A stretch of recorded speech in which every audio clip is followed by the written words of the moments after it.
Okay, hello and welcome to today's webinar. Jennifer, I'll let you do the housekeeping. Okay, thanks, Chris. Thanks, everybody, for joining our webinar today, presented by the Piste Group. And it's called Grading Your Sales and Marketing Organization. We still have a couple of people logging on, so I'm just going to go over a couple of housekeeping items.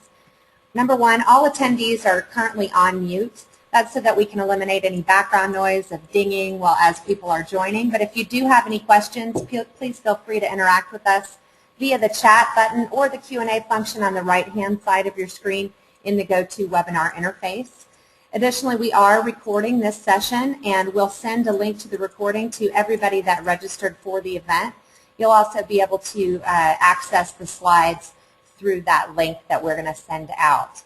So again, we are recording this session. If anybody has any questions, please submit them via the Q&A function or the chat function on the right-hand side of your screen.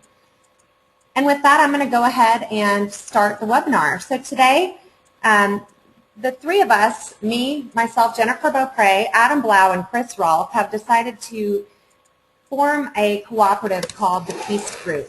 All of us have various expertise in sales and marketing and SEO, so we've come together to form a group because we found a need in the marketplace. So I'm going to go ahead and let you, Adam, introduce yourself, and then we'll follow by Chris. I'll introduce myself, and we'll get the webinar rolling. Great. Thank you, Jennifer. So hi, everybody. My name is Adam Blau, and I've been working in sales and marketing for over 10 years now, primarily within the globalization industry. And I was very excited to work with Jennifer and Chris because I've seen a trend where sales and marketing need to work more closely and collaboratively together than ever before. And so with Jennifer and Chris's skills complemented with the sales strategy, really felt that clients in the market would benefit from having that kind of combined knowledge that's very hard to find. And so I'll be talking a little bit about how that would work in a modern environment, which is sales and marketing.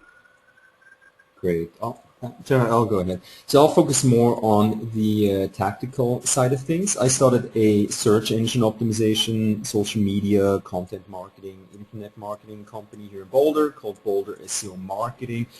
So I'm very much focused more so on the tactical side of things. So yeah, absolutely. I think it's a great match to have, Jennifer and Adam on board, the more strategic sales and marketing people. This said, Jennifer, I'll hand it over to you. Thanks, guys. So I'm Jennifer Beaupre. I also have about 15 years of experience leading marketing organizations, particularly in the content and translation or globalization industries. I also have a company called Market Building Blocks, and I'm very excited to join the Piste Group with Adam and Chris so that we can provide a fuller solution to our clients. So with that, I'm going to go ahead and start the webinar. The first thing that we're going to talk about today is effective marketing operations. So to begin with the marketing strategy, you need to essentially look at marketing as an integrated picture, as a whole picture. I like to think of it as a bicycle wheel, and without all of the different spokes holding the wheel together, ultimately the marketing operations don't run. So for me, I like to look at the overall picture of marketing and look at each of these individual components with the customers being at the center. So you always want to make sure that customers are your goal, and servicing your customers is what you ultimately are doing with every single marketing initiative that you have. So you have social media, which would include all of your social media channels like Facebook, Pinterest, Google+. Chris is going to talk a little bit more about tactics for social media. You've got public relations, that's creating relationships with journalists and influencers, influential bloggers on social media. You've got analysts, that's generating content and working with analysts at firms like Gartner, Forrester, or IDC. Common sense advisory for the localization industry. You also have your website. Obviously, you want your customers to be at the center of your website. Far too often, companies are putting out content that is talking all about the features and the functions of their products, and they're lacking in talking about what is the pain point of their customers and what is it that the customer needs. So within the website, you need to be focusing on content, lead generation, lead capturing, and search engine optimization. Next, you have advertising. That would include search engine marketing, pay-per-click ads, native advertising, and print ads. Chris is also going to talk a little bit more about SEO and SEM as we move forward and tactics for those. Marketing should also be responsible for sales tools. That would include any data sheets, any videos, any sales presentations, and so on. Finally, there's also thought leadership and branding. So you want to really be making sure that your branding and any pieces of content that you're developing to position yourself as a leader in the industry have your customers at the center. And then finally, there's tactics for demand generation or lead generation. That would include newsletters, marketing automation, emails, events, and webinars. And we'll talk a little bit more about tactics as we move forward. Great. And actually, why don't we take a quick poll here? Let's find out who actually has a content strategy in place. So if you don't mind, if you could quickly give us your answer here. Do you believe you have, or do you know you have a content strategy in place?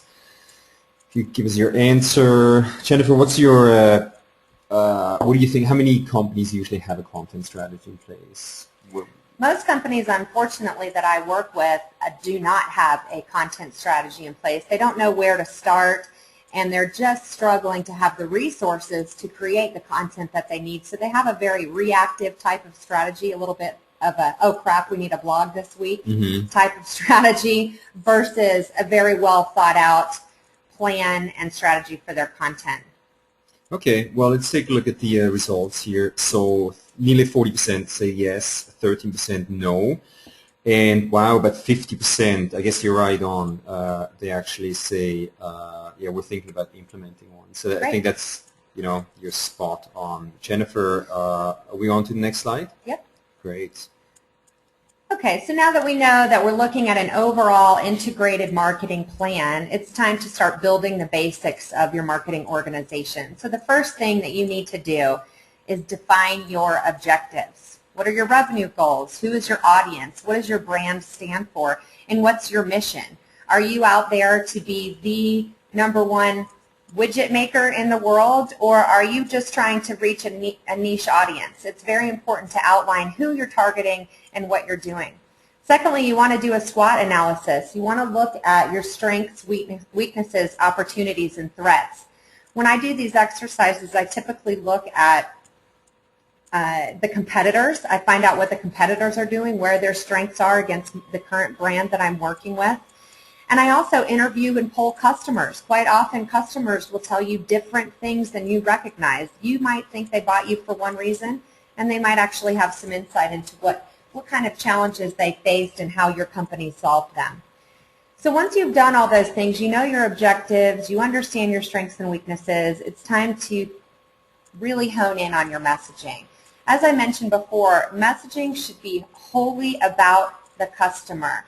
It is completely irrelevant to talk about how great you are and how great your features and functions are without really understanding what the value is to the customer.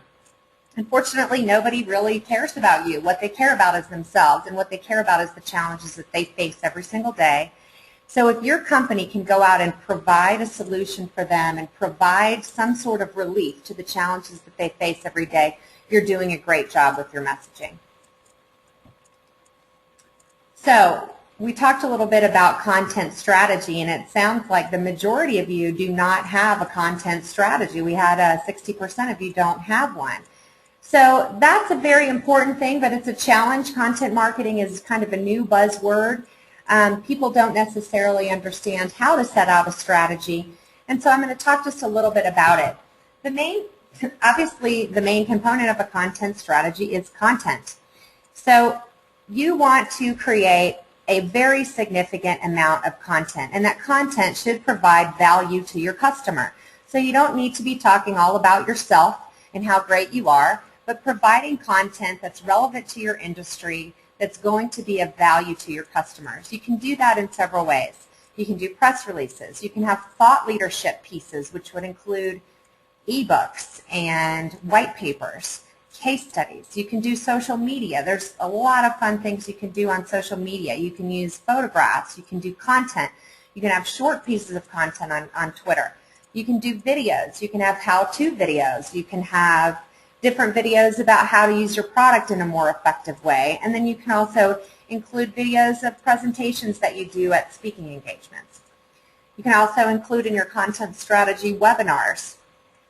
Chris and I like to work with our clients quite frequently to talk to them about what they're doing in different companies. And we work with a lot of different people to provide really great information, kind of a how-to for a lot of different types of companies on how they're running their business and how they're providing solutions to the marketplace.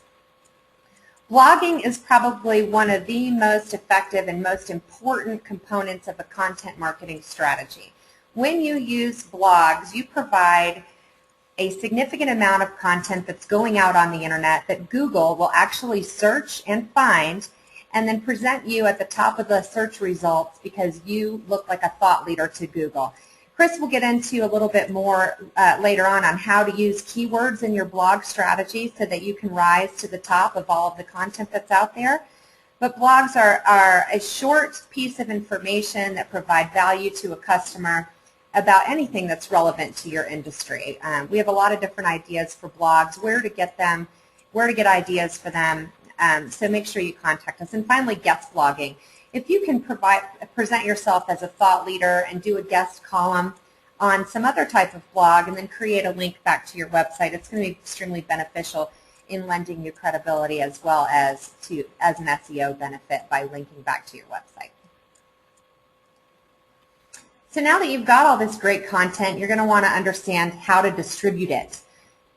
If you don't distribute your content, it's more or less not going to be seen by people and it's not going to provide value to you. So there's a lot of different channels for you to distribute your content. You can distribute it obviously on your website. You can have email marketing. You can distribute that content via all of your social media channels. You can distribute your content through your sales team. Additionally, you can distribute content through social influencers, which I didn't put on here, but you can work with other people that are more or less famous or have some credibility in your industry and ask them to distribute your content for you so that you have a built-in audience that they're sharing with. Once you have distributed all of this content, all that content is up at the very top of your funnel. It ultimately presents your company with leads that you can follow up on through your sales team, and from there your sales team can close them into deals. So the more content you have, the more leads you're going to have coming in, hence the more sales that you're going to do. So I talked a little bit about social influencers being able to amplify your content. There's multiple ways that you can use people to influence others by helping to distribute your content. You can work with the press. You can develop relationships with traditional journalists at Huffington Post, at Forbes, within niche industry magazines. You can let them know about all the great content that you're creating and hope that they pick that up as well. You can also do press releases and hope that journalists pick up the information because they're always looking for great content.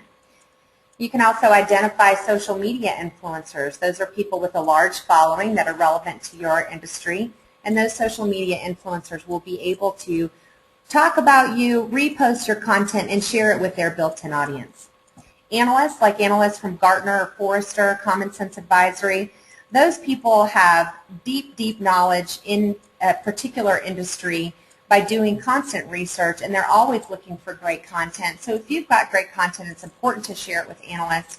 And finally, industry experts. There's a lot of great experts out there that work as freelancers that have huge networks, and they're also looking for new tools, new solutions, new content. So it's important to create relationships with them and constantly share your content. I like to do that with industry experts through LinkedIn groups. I think it's a really great way to find those experts and to amplify that content. Great. Thanks so much, Jennifer. All right, let's move on to part two. It's more at the tactical part. I'll be discussing online lead generation through campaign-based content marketing, search engine optimization, and social media. Just a quick overview what I'll be discussing. First, we'll take a look at actually how you're going to grade the impact that you're creating. Then, what is campaign-based content marketing? I prepared a case study for you. We'll really briefly give you some SEO tips and some social media marketing tips. All right. How do you grade your online impact? Actually, we should have done another poll. Would like to know how many of you actually track your traffic online through a tool such as Google Analytics. In this case, for my other company, Boulder SEO Marketing, we provide reports to our clients. It's important for them to see, hey, after X amount of month, we're able to increase your organic traffic by X%. So in this case, we were able to show after about 3-4 months a 200-300% increase in organic traffic. And I'm sure you know what organic traffic it is. It is when you search for, let's say, Boulder SEO agency, an important keyword for me. If somebody organically gets to that listing on Google, they click through, they get to your website, that's an organic search. So this is a great way to measure your impact online. Then also, of course, if your business is seasonal, you want to compare year over year. So as you can see here, the orange line, that would be the previous period or previous year, compared to the blue line, which is the current year. So for this client here, after about 3-4 months, we were able to show them a roughly 400% increase in organic traffic. So that's exactly what you want to report to your higher ups, to show them, hey, the stuff that I'm doing, it's actually working. All right, another great way to measure your online impact, create a Google Doc, share it with all the people that should know this data, should have this data, and then focus on some key metrics such as total organic searches, month 1 to month 6 or 12, and show them the results that you're able to achieve. And I definitely recommend do that online. Google Docs, fantastic tool. All right. Another great way to show how the stuff that you're doing is working, track your keyword rankings. Here at Boulder SEO Marketing, we use tools. So we provide our clients with exact rankings at certain milestones. So with this client, at the beginning, they didn't rank very well for any of their keywords. A few months down the road, we were able to show them some improvements. And the longer you do execute a well coordinated content marketing strategy, the better the results will be. All right, real quick, content marketing. As Jennifer mentioned before, it's like this buzzword. It's nothing new. We all do it. We all create content. I think we can all do it better. I included a couple links here. I connected with this lady, Laura Lear. She did a great keynote speech about the content makes marketing. I definitely recommend you watch this video, and also the link to a content marketing guide. All right, let me quickly talk to you about campaign-based content marketing with webinars. Jennifer and I, we do a lot of webinars for our clients. This stuff works, hands down. What you need is a project plan. I'm not going to go into the nitty-gritty details, but make sure, again, set up a Google Docs spreadsheet, share it with all the team members involved in this project, and then make your way back. Pick a target date for when you're going to host a webinar, as we did with this webinar. Then you're going to create blog posts, press releases, etc., around that campaign. And of course, you're going to include the right keywords to support your SEO. Quickly, I prepared a case study for you here. For one of my clients, we do a lot of web panels, webinars, online events. We usually track down 2 very high-profile guest presenters that are well-known in that industry. Then we draft a webinar or web panel description. So you see here piece number 1. That's going to go up on their website. Of course, it's optimized with the right keywords. Then we'll draft at least 2 related blog posts. So we get pieces 2 and 3. Of course, we do outreach through email blasting. We also do LinkedIn campaigns where we invite applicable people to register for the webinar, as you probably get an email from me or maybe a message on LinkedIn. Maybe that's how you heard about this webinar. Then we draft and distribute a press release. We use PR Web. It works fantastically. I'll show you an example how it works for my other company. Then Of course, we also post that press release to the website, so that's another piece of content. Google loves new and fresh content on a website. Then we integrate social media marketing, as Jennifer mentioned before. We draft, schedule, and post messages about the event on LinkedIn, Twitter, Facebook, etc., etc. Let me go to the next slide here. Then, as we do with this webinar, we are recording the session so we can post it on YouTube or maybe Vimeo, make it available, or make it for available by request. Then, what I definitely recommend, update existing content that you used to announce the webinar. Put a button there and say, hey, this webinar is now available for request. Click here, give us your email address, and we'll send you the link to the recording. Thus, you get a lead, potentially somebody that wants to talk to you. Then, of course, I would recommend draft another blog post, maybe a summary about the event. Again, that's another piece of content you can put up on your website. You can also promote the webinar recording, getting more leads out of it. Then I would definitely recommend promote the recording through social media. So in this case, for this client, we created 6 optimized pieces of content for the website. Google loves that. The content will continue to generate leads as we made the webinar recording for a request. We achieved thought leadership, respect in the industry. Yeah, I believe we actually provided real value to the attendees. The attendees at the same time learned about the services and capabilities of that client. We had about 180, 190 registrants for this event, nearly 100 new contacts, not previously in their CRM, customer relationship management tool. And we continue to get more organic traffic, leads, etc. Real quick, before you do anything, you need to know your target SEO keywords. There are many tools out there. We use the Google keyword tool. So come up with a list of maybe 20, 30 keywords that you can implement on your content online. Social media, again, I recommend using Google Docs, where you post or like plan out every tweet, every status update, LinkedIn status update, and then have a team contribute to, or if you don't have a team, outsource it to somebody like us. But make it a joint effort and an organized effort, and this will, I guarantee you, this will work. Here's just a quick example how it's working for my other company. Very important keyword, SEO agency Boulder. Up here you get the paid search results as well on the site. But then obviously I optimized my website, Boulder SEO Marketing. I'm #1 organically, but then I have 2 press releases that point back to my website, and then of course I also optimized my LinkedIn company page.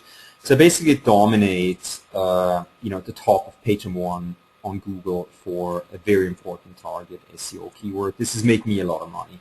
So with this said, Adam, let me make you the presenter if I can find you. And there we go. You are the presenter. If you want to share your screen. Okay, great. Just 1 second. Great. I can see your screen.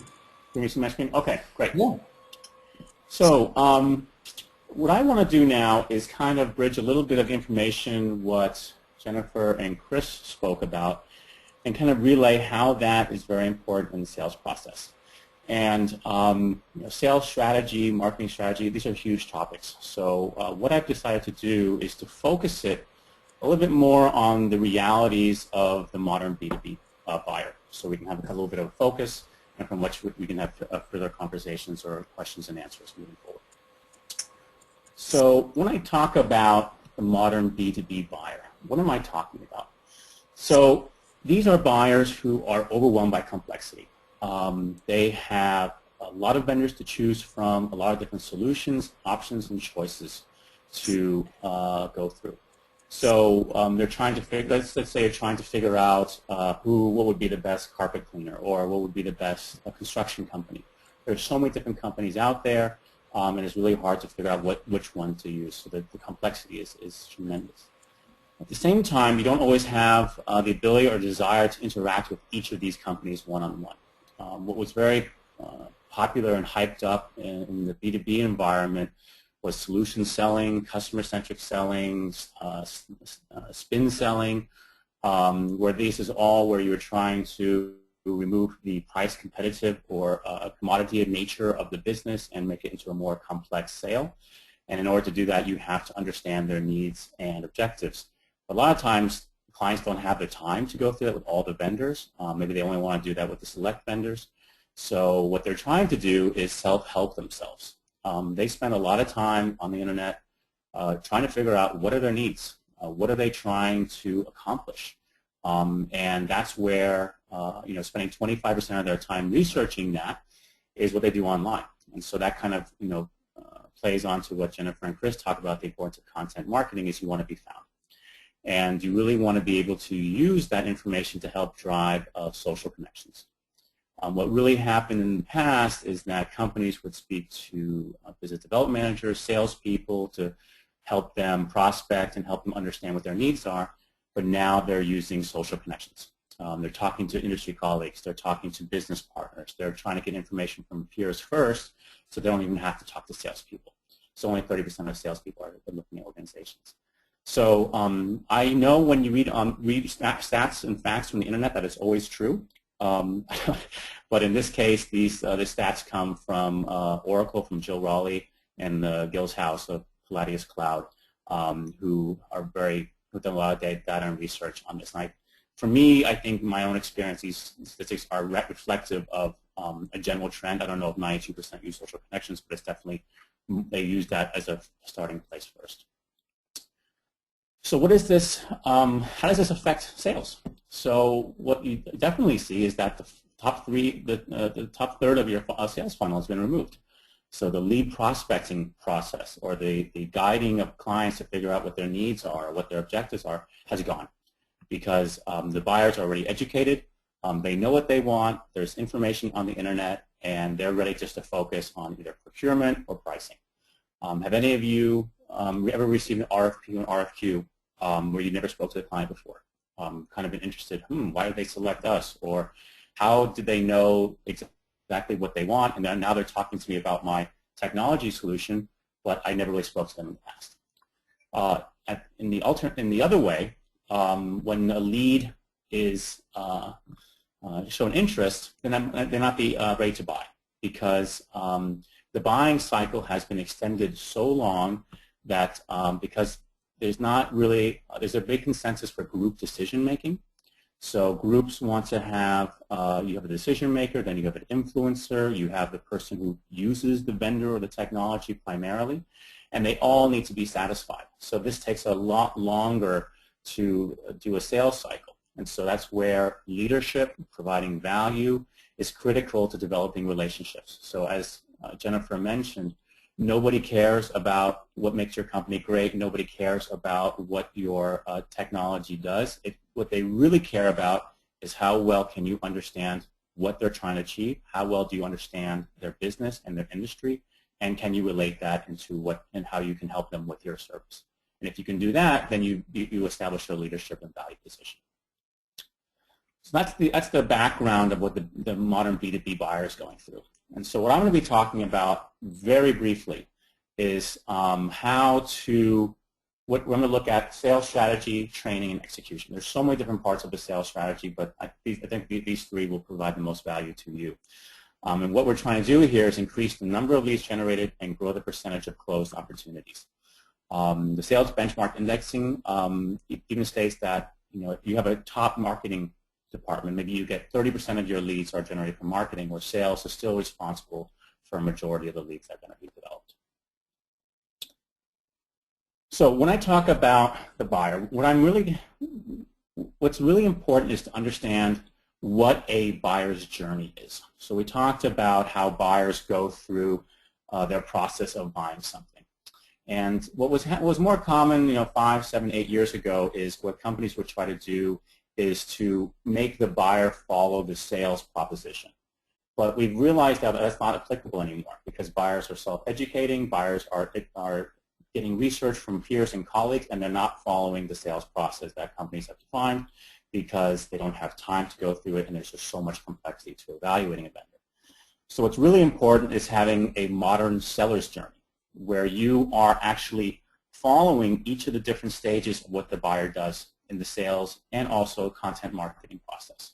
So here we have above, you have the various stages of going from ignorant bliss, being unaware, untroubled with how things are going, to realizing that maybe I should explore different changes, to what I actually need to solve, what are my problems, what options are available, how do I share that information with different colleagues of mine who are also going to make a decision, and then once we do that, we go to procurement to bid.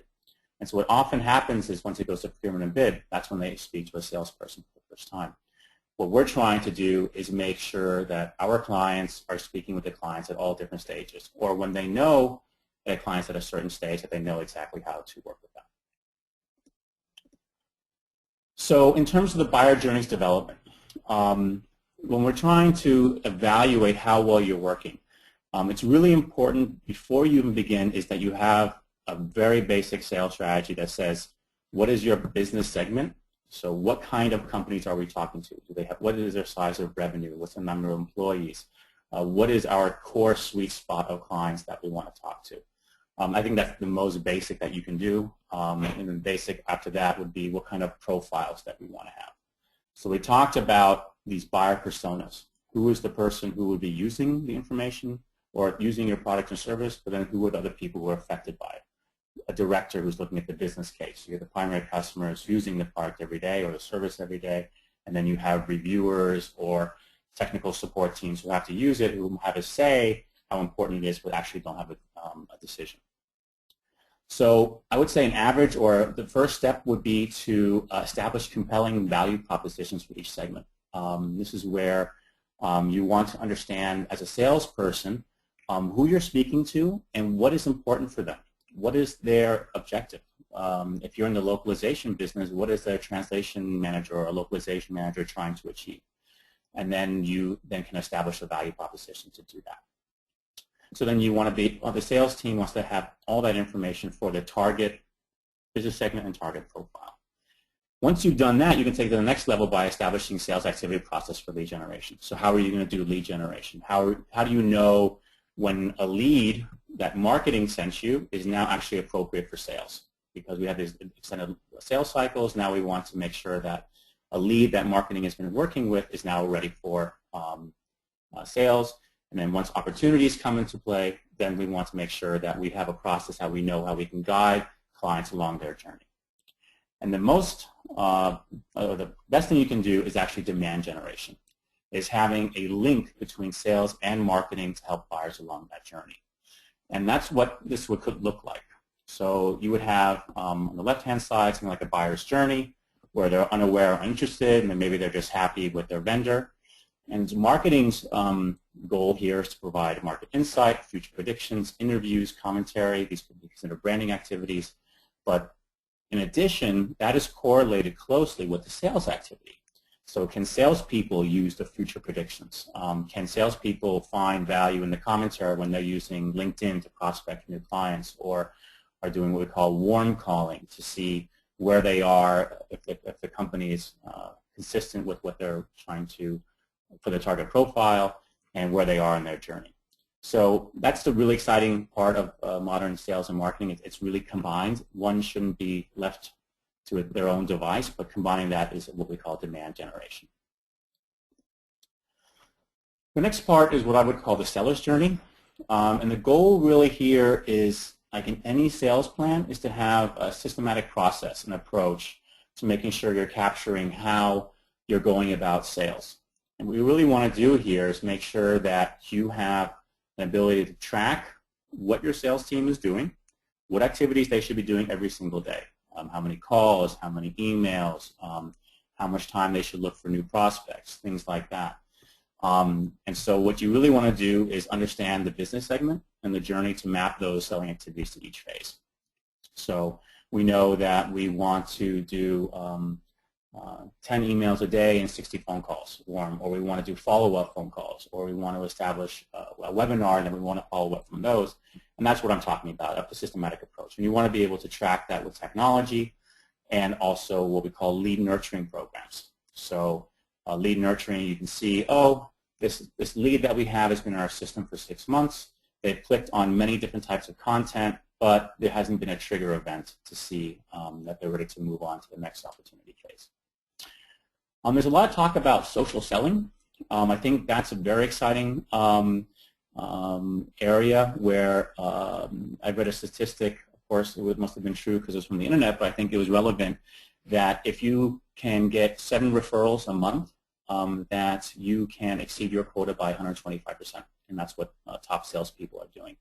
And using social selling of LinkedIn has become really important because clients are going on your LinkedIn page sometimes to see who you are. Should they spend time with you? Are you a thought leader?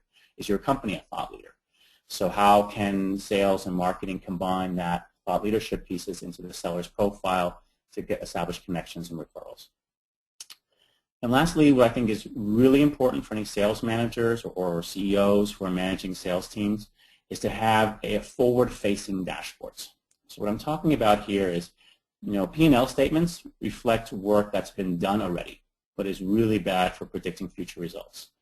What you want to have here is, do you know how many activities you need, or how many, let's take it very basic, how many phone calls you need to generate a lead, and how many leads you need to generate an opportunity, and how much time you need that.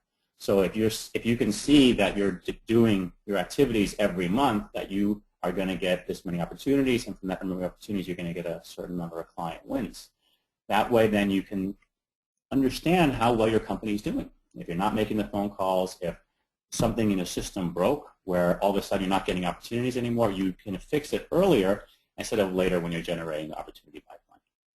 That's what I would say is a really key aspect for sales managers or CEOs who are running sales teams. And lastly, I want to talk about here is sales training. I can't emphasize enough how important sales training is to have that on a regular basis. As we've seen, sales organizations and companies want to establish themselves as thought leaders and provide a lot of value. What I've told clients and staff of my own is you want to imagine having a value stick, and you want to hit customers over the head with as much value as possible. And by that, then you establish conversations and you make sure you're included in their various buyer's journey and the procurement stage. So I think at the minimum, you should be doing monthly and or quarterly training sessions. So this could be how our product works, how our clients are using it, how our clients are using the services, any changes in services, what concerns there are, that your sales team can almost be like a consultant. Imagine that, having a salesperson being able to go into a client and saying, this is their experience, this is how pain points other clients have had, and this is what, by speaking with me, I'm going to provide you this valuable information so you don't have to make the same mistakes. And so that would be grade B, is then you have training on the customer's industry, typical pain points, objectives. This can be combined with sales training, how better to formulate emails, how better to have phone calls.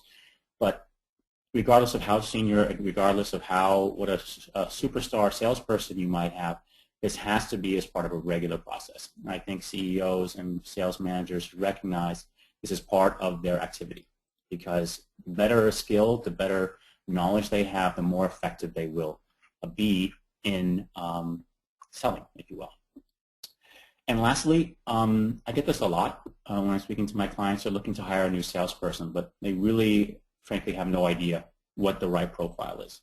If you need to have a person who is incredibly knowledgeable, who is a self-starter, who can read lots of information and make their own profile, that's going to be a lot more important characteristic that you want to hire than somebody who can just execute very well. Maybe you have a sales process where you just need somebody to execute consistently and to set up appointments for thought leaders. That's a different profile. So I encourage you to do some work, talk with your sales team, try to understand what is the profile that you're looking for. Look at your top salespeople. What do they have? What do they exhibit?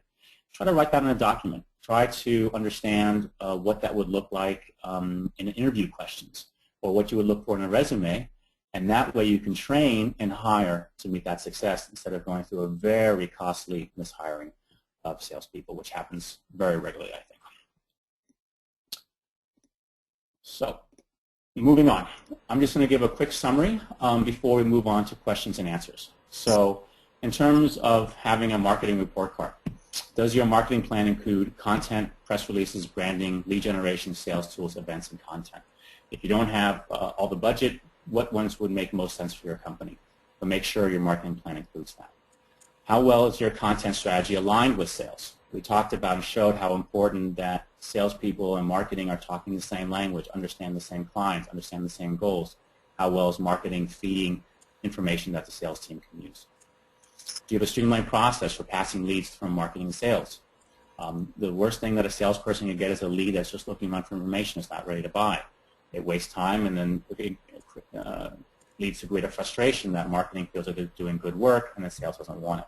So make sure you have that defined and a streamlined process for it with lead nurturing programs. Then we move on to SEO and what Chris talked about. You have target SEO keywords that track the rankings of your keywords that you can monitor and use with to develop organic search traffic. Then we also have running campaigns based on content marketing efforts that create very high quality content. And then integrating social media marketing into your campaigns.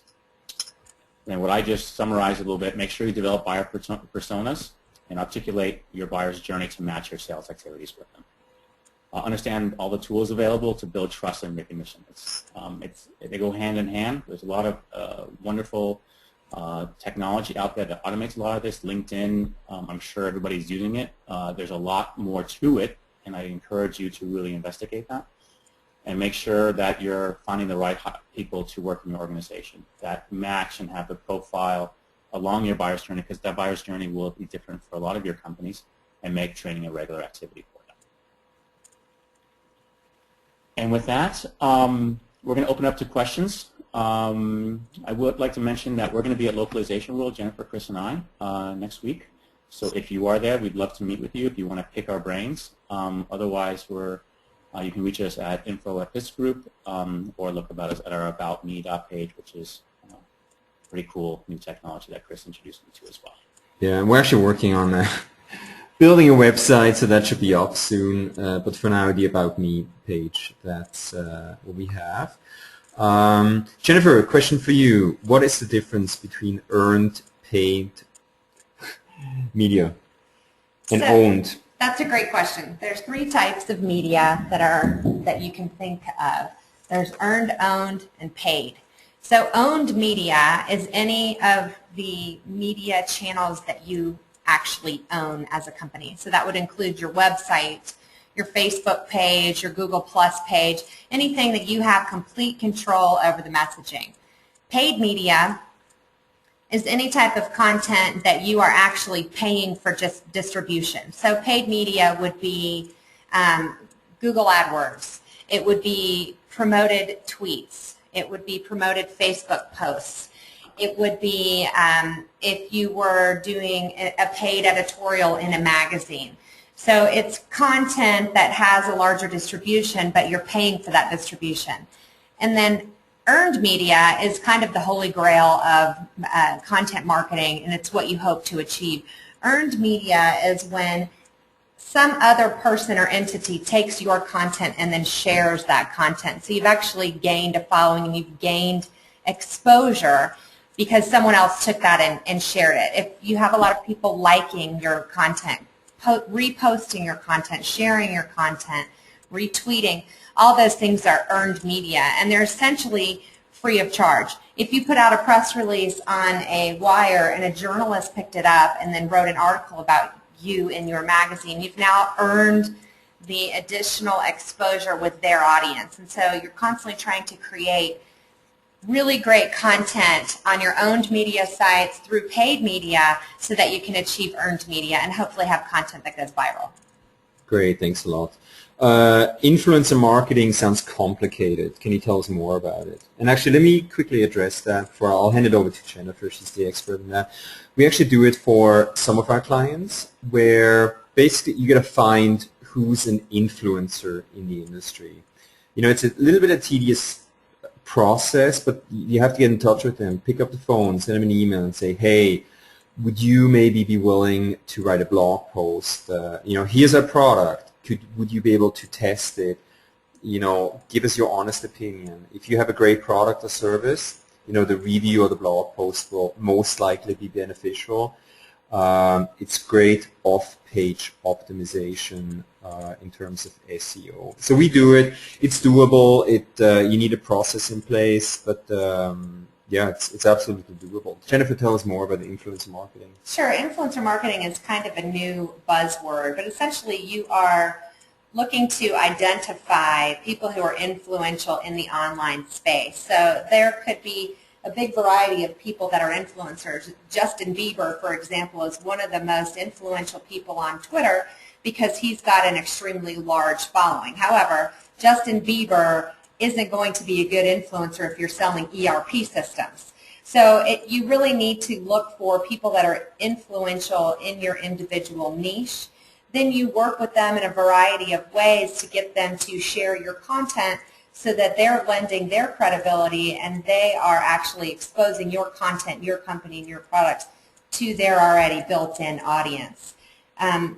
Typically, I work with companies to try to identify who are the right influencers for their industry, and then we create relationships with those influencers so that they become basically a brand advocate, and they can do a variety of things for your company. Sometimes paid, sometimes not paid. It depends on the activity that they're doing and how passionate they are about your product. But they can do tweets for you. They can do webinars for you.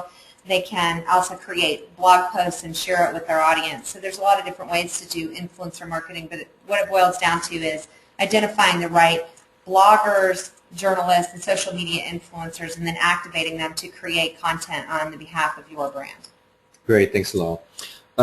Can you tell us more about keyword research for SEO? Great question. So usually with my company, Boulder SEO Marketing, it's the first thing that we do. We usually sit down with, I tell most of our clients, 95%, they don't have a keyword list. They don't know what their potential clients or prospects are looking for or how to get to them.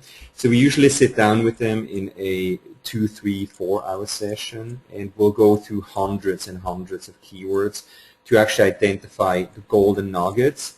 Based on that keyword list, I recommend a list of 20, 30 keywords. We start to build the content marketing campaigns around those keywords. So ping me if you need more information. Otherwise, we're actually already 3 minutes over time. Let's do just a quick round, last words. Adam, any last thoughts, ideas? Yeah, I hope the webinar that we all presented was informative. Hope helped you with thoughts and action items for specific parts of your strategy, either sales or marketing. And just encourage you to follow us. We're going to be doing more of these webinars, and where we're going to provide our information, and hopefully we'll swallow our own medicine, and it'll be relevant for you moving forward as well. Great. Yeah, I detailed that. I had a blast. Contact us for more information. Jennifer, any last thoughts? By the way, we'll be sending, yes, the link to the recording and the slides. Just thanks everybody for joining, and if you have